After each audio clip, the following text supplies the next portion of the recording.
afternoon, good evening, wherever you are, whatever you're doing. How y'all doing? It's Kaiser. And we're getting into the TV realm right now today. We're talking about Reacher.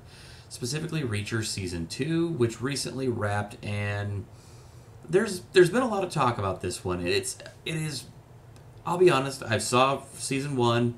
I am about to finish Season 2. And I realize where some of the criticism is coming from on Season 2, but follow me down a rabbit hole in this one. I think we got something interesting to kind of talk about.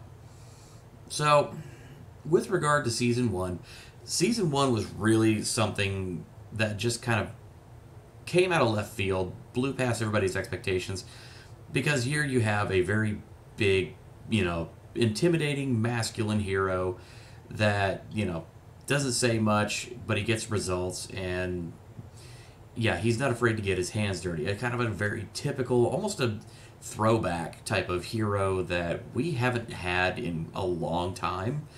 And it is clear to see that during Season 1 especially, it really responded with audiences at a 92% score with critics, a 91% score with audiences.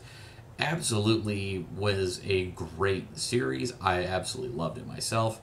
And so when Season 2 came out, Season 2 debuted with pretty similar numbers. It has kind of settled since then, especially now that the season finale has already come and gone. But right now, Season 2 looking a little bit different. So with a 98% score by critics and 79% audience score. And so yeah, there's a pretty clear disparity between the first season's audience numbers and the second season's audience numbers. And I've heard some people talk. I've actually, listened to some folks that have their own feelings on this show. And here's the thing. I understand where they're coming from, but the good news is it's already been addressed. And there's a reason why this show was exactly the way it was in the second season. So, a number of different outlets, which, obviously this is a show that the usual folks in Hollywood just do not like, because they don't like a strong, masculine, almost an anti-hero compared to their usual, Rey Skywalkers and their other strong, independent women who don't need no man. Or they're just weak-kneed and, limp-wristed, male leads that just don't really do anything. This really kind of took everybody by surprise. And, yeah, even folks over at Forbes are saying that the season finale was awful. It was not very well received. And, going on to chide the series as having, its audience score is less than Season 1, so it's got to be bad, right? I don't think so, and let me kind of get into why. So let me kind of bring this up here. So this is from Screen Rant. So yeah, obviously take it with a grain of salt already. But hey, when I look at something, I make sure to try and do stuff that I get stuff from that I can cross-check myself. So Reacher Season 2 received a disappointing 80% audience score, in contrast to the impressive 98% tomatometer score from critics. Despite numerous twists, the season failed to fully satisfy viewers who felt Season 1 had a higher standard with its 91% audience score. The audience perception for Reacher Season 2 has been underwhelming. Based off Lee Child's book, Prime Video's latest hit follows the adventures of Jack Reacher, Alan Richardson, as he takes down criminal organizations and battles various enemies. The second installment saw him team up with his old military friends to avenge a fallen ally, all while being hunted themselves. And that, I think, is a big reason of why a lot of people did not like this season as well. So the books by Lee Childs actually feature, Reacher is the only, central character in every single one of the 27 novels that exist in, the book series of Jack Reacher. Bad Luck and Trouble was the first one. And I cannot remember the name of the book that this season was based off of, but yeah. Here's the thing. So this particular season, the Season 2, originally what they wanted to do is they wanted to go back and actually focus in more on Reacher's old squad. And so, yeah, that's why they ended up taking it from kind of a lone wolf, centralized hero to more of an ensemble cast. And I did hear from some folks that one of their major detriments that they thought to the show was that there were a couple of the female characters that seemed a little domineering, a little more girl boss type of characters. And I really, having seen those episodes, it's one of those where I can kind of see where they're coming from, but I also, I mean, as somebody who's done his own share of writing, I saw what they were going for, but they never actually overshadowed the main character. And yeah, they were a little quippy, and they could have their own fun little dialogue. But I mean, that's actually, in my opinion, that's totally fine, as long as the main character of the series never got overshadowed. And well, Reacher is very much still the the titular hero of the Reacher series. So I think that was a big reason why a lot of people didn't like season 2. That's my own personal opinion based on interactions I've had with folks and what I've seen and kind of just my experience of writing. But the good news is we've already got an antidote for that, and well, we'll get into it here in a little bit. So let me finish this out here. With Reacher Season 2 having now ended, audiences were not only satisfied, or we're not completely satisfied with the new set of episodes. While the critical score on Rotten Tomatoes was 98%, the audience score was 80% based on over 1,000 tabulated reviews. While the audience score is still considered fresh, it pales in comparison to the 91% that the show scored in Season 1. Again, now, I have to be completely honest here as well, because Rotten Tomatoes is never at least since the Marvels, or I should say Miss Marvel, not Miss Marvel, what was that movie? The one that really sucked. Oh, yeah, that's right. Captain Marvel. So, yeah, ever since Captain Marvel and that controversy where they had to change the rating system and how results are tabulated, Rotten Tomatoes really can't even be relied on for accurate information, but sometimes, I mean, there's still some aggregate crossover, enough to be able to make a informed bit of information on. So that's where things are left with Season 2. And a lot of the folks decrying Season 2, saying that it didn't reach the highs of Season 1. Well, there is something else we got to talk about on that one, which is that it actually still dominated the Nielsen charts.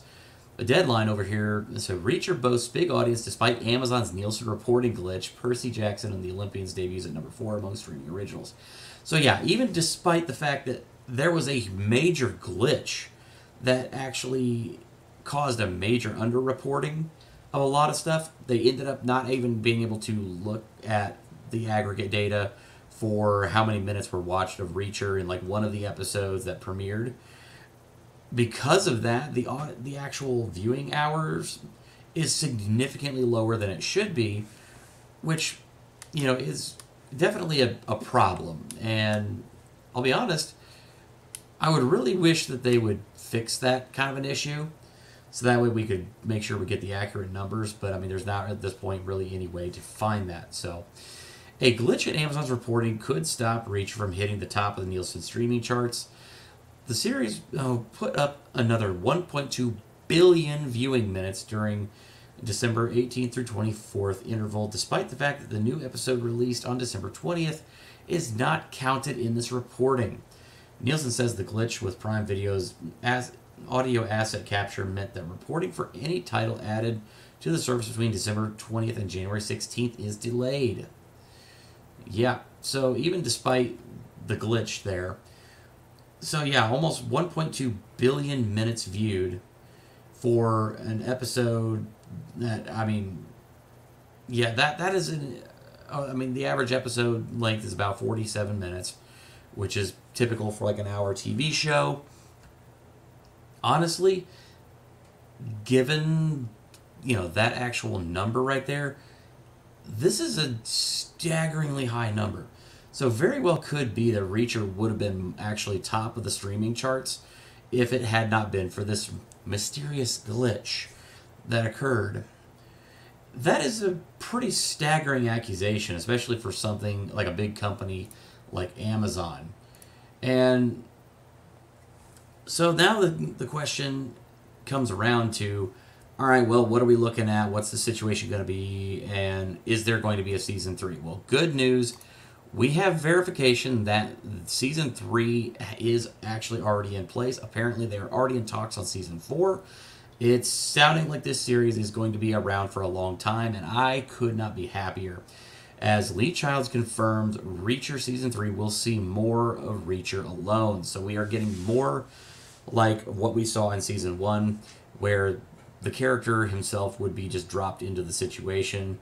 And then, of course, any other characters that we meet would be characters that would kind of pick up over the course of the books, or pick up over the course of the series. My apologies. So, just getting right on down here. So, speaking with the messenger, Child confirmed that he and Amazon Video have chosen which book the third season will adapt, but he didn't say which one. He said, quote, we've picked it up, it's chosen. It's a good choice, I gotta say.